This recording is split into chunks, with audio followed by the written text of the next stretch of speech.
Hey everybody, and welcome to the channel. After having this channel for a number of years, I've finally realised that I don't actually have an introduction piece. So who on earth am I? Who on earth is the man behind Eastwood's Angling Channel? So a little bit of background, a little bit of history. Why would you want to watch any of my videos? What is the credibility that I've got for me to give you tips on fishing? Well, I guess the first thing is I've been angler for well over 30 years now. Started when I was around 8-year-old. Grew up in Manchester, fishing some real tough waters up there in the northwest. Started off on my local Rochdale Canal, and I remember it was second year at senior school, so about 1992, that I fished my first match. I think it was 11. And I come fourth. I remember there was about 38 kids, I think. We all went on a big double-decker bus with all our gear. It was a place called Jumbo's Reservoir near Bolton. For those guys up northwest who fish Bradshaw's a lot, it's literally next door to Bradshaw Fisheries.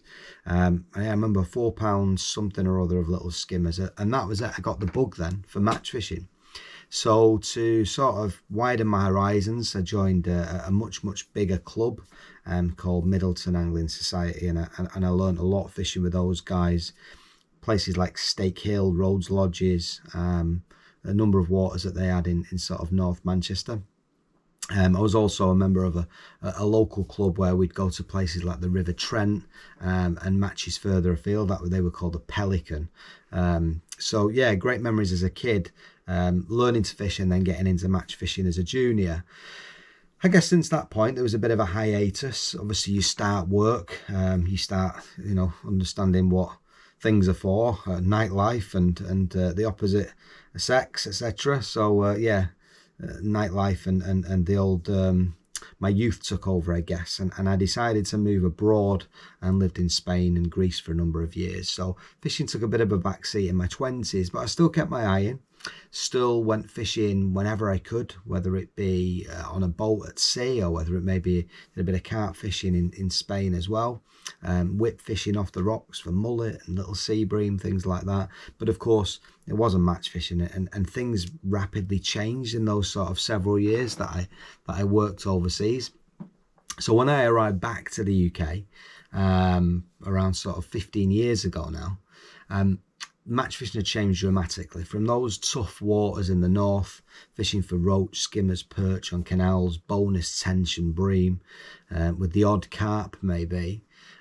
Now, of course, there was a boom of commercial waters, so it was a case of catching up a little bit. And although I kept my eye in, like I say, when I was away, reading about it and is not actually doing it. So for the last sort of 10-15 years, really got my head down fishing commercials. Still love fishing rivers, canals, still waters, natural venues, and I think that really helps me with my commercial fishing as well. So I guess how things have developed media-wise. Well, one of the first things I wanted to do was promote angling locally, so I began writing in a free local newspaper back up in Manchester. It was the Oldham Advertiser, just doing a weekly thing, local results, and trying to promote fishing a little bit.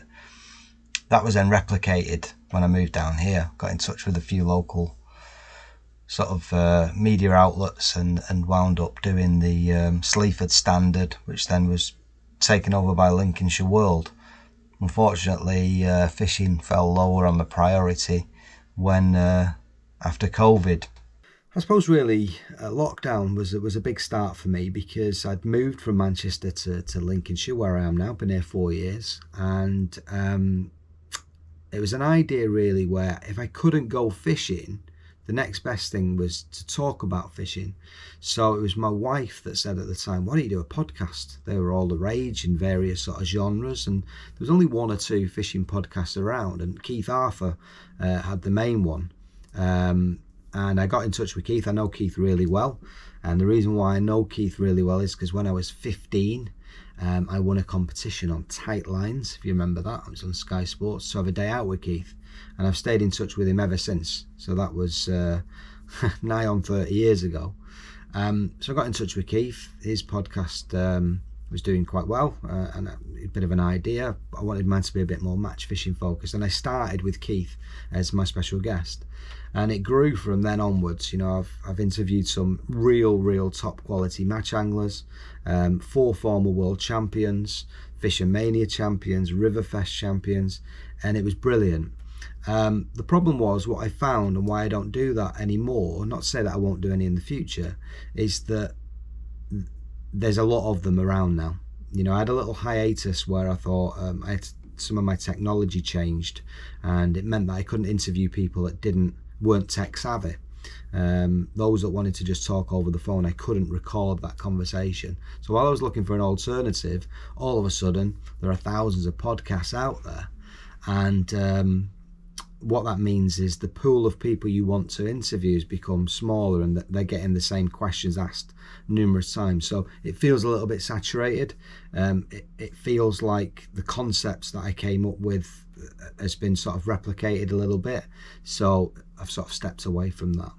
At the same time though, what I have been a big fan of, or has influenced my fishing a lot since I started learning commercials, as I say, 15 years ago or so, is bait. I'm a massive fan of bait. Even when I was a kid, making my own ground bait mixes, you know, I used to use a lot of bran and brown crumb and crushed hemp, and trying to create sort of continental mixes on the cheap, if you like, as a youngster. I've always been a big fan of bait, and a few years ago I had the opportunity to, with Keith and his mates, to catch up and do some fishing in Florida. It was a bit of a trip of a lifetime for me, and there I met the brilliant Roy Marlow, who sadly recently passed away. And in the short time that I spent with Roy in Florida and subsequently at his glebe fishery, but at the time he was heavily involved in the importation of Maruku, the Japanese bait company. So I got a little bit involved with him, did some field testing with Maruku. Sadly, things didn't work out for them. I think they moved their operation to the UK and it didn't quite work out, and that closed. And for a few years I just did my own thing until I come across a Polish bait company called Teddy Fisher. I had a conversation with those guys and helped them develop some baits, and we did some launches. Really proud of the Excite range that I sort of briefed in, and we got that developed and launched. And then of course the Rival range, which was a mix that the idea was to sort of, it was useful in any venue, because it wasn't too strong in terms of the fish meal, and it wasn't too sweet in terms of natural waters. So developing, launching baits, etc., and that then leads you to talk to people within the industry a little bit. That then led to the opportunity to start getting involved a little bit more with magazines. I've always wanted to feature as a kid. I always wanted to feature in a magazine, and that sort of came true 30 odd years later when I did an Improve Your Course Fishing feature in 2021, I think it was now. And since then I've featured in 5 different magazines, Improve Your Course Fishing, hopefully giving the readership some little simple tips and tricks. In my professional life I work in training. Now that gives me a bit of a unique insight into how people learn and retain knowledge, and when you combine that with fishing, I think there's a way there that we can get messaging across that help people catch more fish. And whether it was finding new venues, whether it was talking through some simple tactics, whether it was a way of introducing new tactics to people, I'd like to think in a small way I've helped Improve Your Course Fishing and the readers over the past few years. Sadly, that magazine will end next month in May 2024, and it's a real sad situation, but that's the way of the world, and the very fact that I'm talking now on a YouTube channel is partly one of the reasons why probably printed material has declined the last few years. I think then, born out of the whole magazine things, working with the bait companies, fishing matches, it was all about then imparting knowledge to other people. So I decided to get involved with a little bit of coaching, took my level 2 coaching badge to the Angling Trust, and created my own little sort of coaching world, if you like. It's called East Midlands Angling Academy. Don't have a great deal of time to invest in it, to be honest. Never really got it up off the ground, but done a little bit of coaching, some individuals, some groups, some young adults with learning difficulties. Happy to volunteer for stuff like that as well. So really enjoyable when I get the chance. It's still there. There's still opportunities. If I've got days free and people want a day out, then I still offer that, no problem at all. But I guess nowadays it's a combination of everything that I've just discussed. I moved away from the whole Teddy Fisher piece because I just couldn't invest the time in those guys. They've got such a wide range, and I felt I had to be a little bit too formal when it comes to doing videos and promotional stuff. So I'm a big fan of supporting local companies. So when I moved down here, there was 2 companies that sort of stood out really. One of those being Ian's Floats, a guy called Ian Everett. He produces some top class pole floats, elastics and accessories, and he's based not a million miles away in a place called Horncastle. So whenever I can, I'll always buy a few items off of him. One of the features we did in Improve Your Course Fishing actually was with one of his floats, the Pendulum. And bait wise, there is Miracle Baits. So if you do pop over and take a look at my podcast, 2 pints of maggots and a packet of hooks, the very last one that I did about 18 months ago was with Steve Gregory. He's the owner of Miracle Baits. Absolute match fishing legend, broke the match fishing record tons and tons of times with his original Miracle Paste. Really top bloke, he really is, great guy. And over the years as well, he does fishery consultancy. He's had some great venues of his own. He's supported and helped people like Lindholm Lakes, like Tunnelbarn Farm, and many others over the years. There's a lot of work with Westwood Lakes here as well in terms of stocking, moving fish around as well. And Steve has a smaller range of baits, Miracle Baits, and because probably 80% of my fishing now is on commercials, that range works really well for me. So I now support Steve running his Facebook page, and anything I can help him with really. There's a small gang of sort of Miracle Baits guys, like a little family really, that fish the matches at Steve's Lake. He has a place called Hall Farm just past Lincoln. Small venue, but a lot of the lads get on there, fish leagues and some really good weights. It's a lovely little place. So that's where we're at nowadays really. I'm happy to support Steve, do the Facebook page. I'm the chairman of my local club where we get out and about every other week, different venues. I'm also the match secretary of a syndicate, so I run matches up on that water, very difficult water, but lovely place, 3 lakes. So lots and lots going on, but I do only get a chance to sort of fish on a Sunday, not every Sunday either.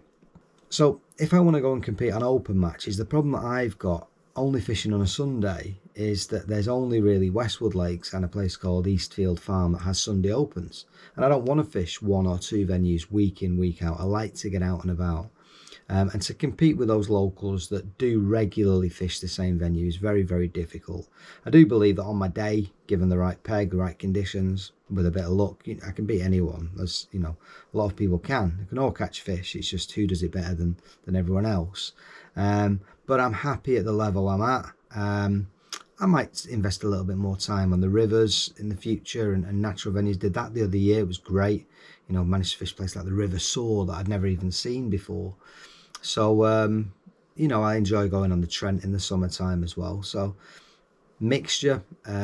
Video-wise, you'll see when you have a look, there's all sorts of venues that I try and cover, all sorts of methods. But what I really like is when you guys are engaged and you're commenting and you're coming up with ideas.